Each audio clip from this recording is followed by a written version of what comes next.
রাত 10টায় খাবার খাচ্ছি, ঠিক সেই মুহূর্তে আমার চাচা ফোন করে বলল, তোর দাদার শরীর খুব খারাপ, এখনই এসে দেখে যা, নয়তো পরে আর দেখতেই পারবি না।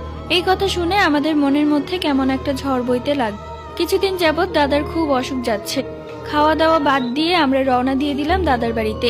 তাড়াতাড়ি করে একটি বাসে উঠে পড়লাম, কেননা ট্রেনটা মিস হয়ে গেছে। অনেক দূর পথ যাচ্ছি, বাসের ভেতর কেউ নেই, শুধু আমি আর আমার মা। বাবা তো বাহিরের দেশে থাকে। দাদার কথা বাবাকেও জানিয়ে দিয়েছি, বাবা বলেছে এখনই আমাদেরকে যেতে।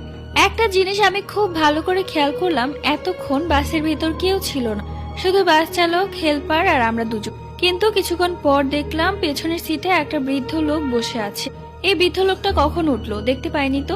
কিছুক্ষণ পর সেই বৃদ্ধ লোকটা আমার মাথার কাছে এসে আমার মাথা বুলিয়ে দিল। তার মুখটা অন্ধকারের কারণে দেখা যাচ্ছিল না, কিন্তু কিছুটা আমার দাদার মতোই লাগছিল। আমি তাকে কিছু বলবো, ঠিক সেই মুহূর্তে সে গায়েব হয়ে গেল। এরপর দাদা মারা